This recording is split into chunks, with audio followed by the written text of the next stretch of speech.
Hello भाइयों बहनों, नमस्कार। मैं इरफान। मैं आज आपके साथ हूं भी और नहीं भी। खैर, ये फिल्म अंग्रेजी मीडियम मेरे लिए बहुत खास है। सच यकीन मानिए, मेरी दिली ख्वाहिश थी कि इस फिल्म को उतने ही प्यार से प्रमोट करूं जितने प्यार से हम लोगों ने बनाया है। लेकिन मेरे शरीर के अंदर कुछ अनवांटेड मेहमान बैठे हुए हैं, उनसे वार्तालाप चल रहा है। देखते हैं किस करवट उठ बैठता है। जैसा भी होगा आपको इत्तला कर दी जाएगी। कहावत है, when life gives you lemon, you make a lemonade। बोलने में अच्छा लगता है, पर सच में जब जिंदगी आपके हाथ में नींबू थमाती है ना, तो शिकंजी बनाना बहुत मुश्किल हो जाता है। लेकिन आपके पास और चॉइस भी क्या है पॉजिटिव रहने के अलावा। इन हालात में नींबू की शिकंजी बना पाते हैं कि नहीं बना पाते हैं, ये आप पर है। और हम सब ने इस फिल्म को उसी पॉजिटिविटी के साथ बनाया है। और मुझे उम्मीद है कि ये फिल्म आपको सिखाएगी, हंसाएगी, रुलाएगी, फिर हंसाएगी शायद। Enjoy the trailer and be kind to each other and watch the film. And yes, wait for me.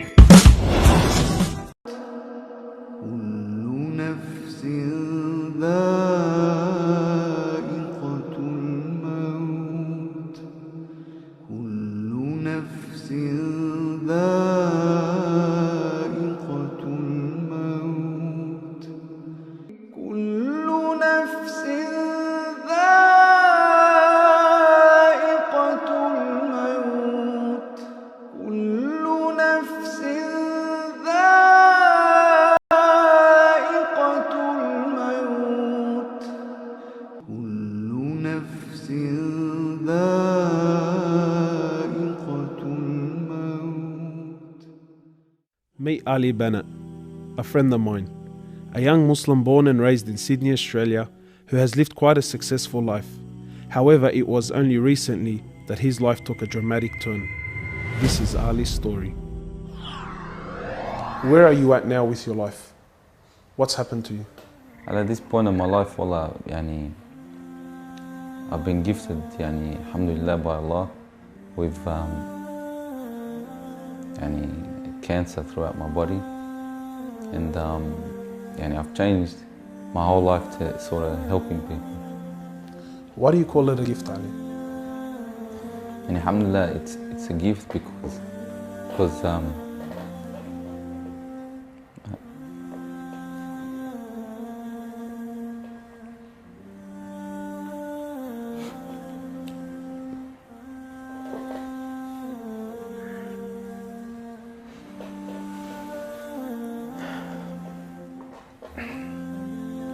and it's a gift because Allah's given me a chance to change. What has having cancer, what has it opened your eyes to? SubhanAllah, everything in life, even the smallest gift, like breathing fresh air.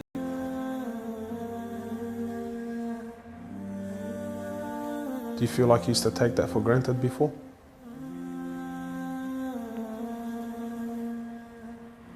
How long have you had cancer for? 4 months now. Ali was diagnosed with stage 4 cancer and given only 7 months to live. Upon finding the news, he immediately sold his successful business and was forced to reconsider the lavish lifestyle he was accustomed to. Everything was to change. Ali, what was your reaction when you came to know you had cancer? I got rid of my cars, got rid of my watches, even my clothes. I took them with me overseas and I gave them to a lot of people up there, alhamdulillah. So I wanted to try to leave this world without anything. So you were on a mission to get rid of your dunya. It wasn't until Ali invited us into his room that we truly understood the luxurious lifestyle that he was living and the extent of the sacrifice that he was making. What's all this, Ali? Talk to me, explain this It's stuff. a bracelet, costs about 60,000. $60,000. Yeah. What do you have in these boxes, Ali? They're all my shoes, alhamdulillah. Louis Vuitton? All Louis Vuitton. How much is something like this worth, Ali? They're probably about 1,300. How much you pay for that, Ali? That's 700 Thongs. for a pair of thongs, yeah. So what's happening with the sunglasses here, Ali? I just like collecting different sunglasses. Yeah? I've got rid of a lot of them. I gave them to a couple of brothers in Africa, alhamdulillah. Can I try one of these hats on? I've only mentioned them in my talks like 100 times. You can try the red one on. It's limited edition one. Barakallah. What do you reckon, else? Sheikh Gucci. Ali's interest in the dunya has left him abruptly and no longer holds a place in his heart. So Ali, what do you feel now, like when you look at this? And driving something like this doesn't really cross my mind anymore. It's not something I would want to do no more. After someone tells you, or you find out that you're sick, or you haven't got much time in this life, wallah, this is the last thing you would want to chase. And this is how we should be living our life every day. Car like this, people would love to be in it, people would love to own, people would love to drive it. Wallah, they're going for the wrong goals. And you realize that when you get sick, when someone tells you you haven't got long to live, you realize all this stuff, it does not benefit us in any way. So what's the value of this in your heart now? This is worth one pair of thongs for a little African child with no thongs. Wallahi, it's worth more than me to see him smile with a pair of thongs than own one of these. Wallah al-Azim. Ali has since dedicated the remainder of his life and wealth to helping those who are far less fortunate than him. After an emotional journey to Africa, Ali has established a charity titled Muslims Around the World Project. The organization wasted no time in the construction of a masjid and a school in Africa to serve as an ongoing charity for him when he finally has to depart this world. Well, it all started from when I went to the cemetery when a brother that has cancer passed away. And I was at the cemetery and I was just thinking to myself, after you go, there's nothing. There's no one there for you. No mother, no father, no brother, no sister, except for your deeds. And even your money is not going to be there for you. So the only thing that's going to be there for you is a sadaqah. And that's the only thing that's going to help you gradually through your time in the grave till you get to the ultimate destination. As the reality of death further sinks in, Ali spends most of his personal time in preparing himself for his final meeting with his Creator, Allah. The Prophet of Allah says, sallallahu alaihi wasallam, more or less, he says, he who loves to meet Allah, Allah loves to meet him. And he who hates to meet Allah, Allah hates to meet him. Are you loving to meet Allah? Because of this cancer, I've been advised by one of the brothers to take a special drug to help me with pain and stuff. And subhanAllah, it's very strong. I took a bit too much and I came into a whole different world within not knowing where I was, and it was very hard for me. And subhanAllah, I actually seen things I've never seen before. And my family were there all standing around me, and I was pointing up and I was saying, Ya Allah, take me. And it was that beautiful what I was seeing, I just wanted to go. And the next day, subhanAllah, I woke up and I was upset that Allah didn't take me.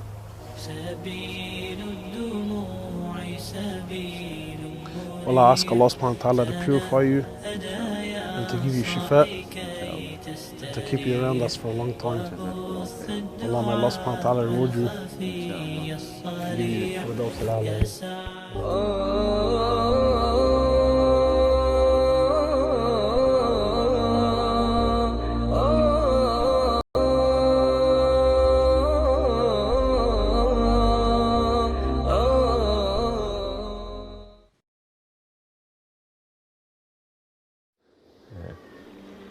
As you all know, alhamdulillah, I've passed away. I just wanted to make a little video clip for all the followers that have supported me from day one and come on this journey with me since day one. May Allah reward all you guys, and inshallah you continue to support me and MATW, inshallah. Well, the first thing is a little piece of advice to the brothers and sisters. As you see, in this life we had the cars, we had the money, we had everything, alhamdulillah. But subhanAllah, a lot of people during the period of when I was sick, they'll send me messages, brother, you're guaranteed paradise, brother, you.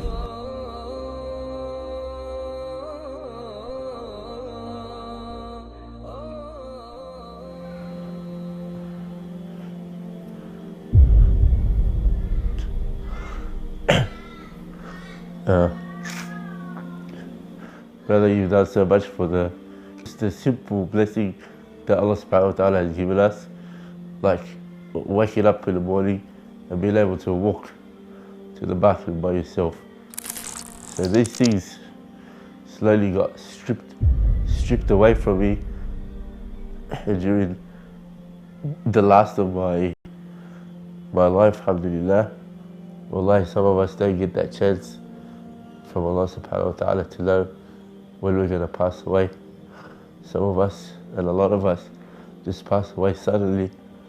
You've heard many stories where brothers and sisters have died in clubs or overdosed, or whatever it is, subhanAllah. So during your life, brothers and sisters, just try to have a goal, try to have a plan, try to have a project that you work towards.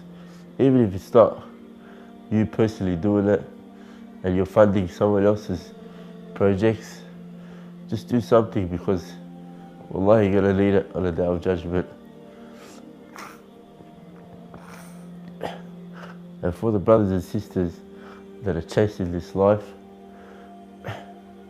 one of my advice to you guys is, this life is becoming, before we used to say 5 years ago, 10 years ago, certain things were happening. Now it's every month things are changing. And wallah, we're following our desires more than we're following Islam these days. We're just going to be careful, because wallah, it's not a joke anymore. Our kids are getting affected, everyone's getting affected. Wallahi, sometimes I used to just sit on my bed and cry, because I just wanted that support from people, and then subhanAllah, Allah subhanahu wa ta'ala brings you people that you've never thought they'll be a part of your life, or friends, or you didn't even know they existed. When I used to travel, I used to meet certain people. A lot of them actually went out of their way to come all the way from Dubai or the UK or wherever it was, to come to actually visit me when I was sick or in hospital. Or that's love for the sake of Allah subhanahu wa ta'ala. No photos, no nothing like that. Just come to visit. 14-hour flight just to see if I'm okay, subhanAllah. So for the people that are out there that are sick or worried or stressed, come out, I say to you people, don't worry. Allah subhanahu wa ta'ala will send you people that you've never expected if you really need someone. You just have to have trust and tawakkul in Allah subhanahu wa ta'ala. So a little advice for everyone out there.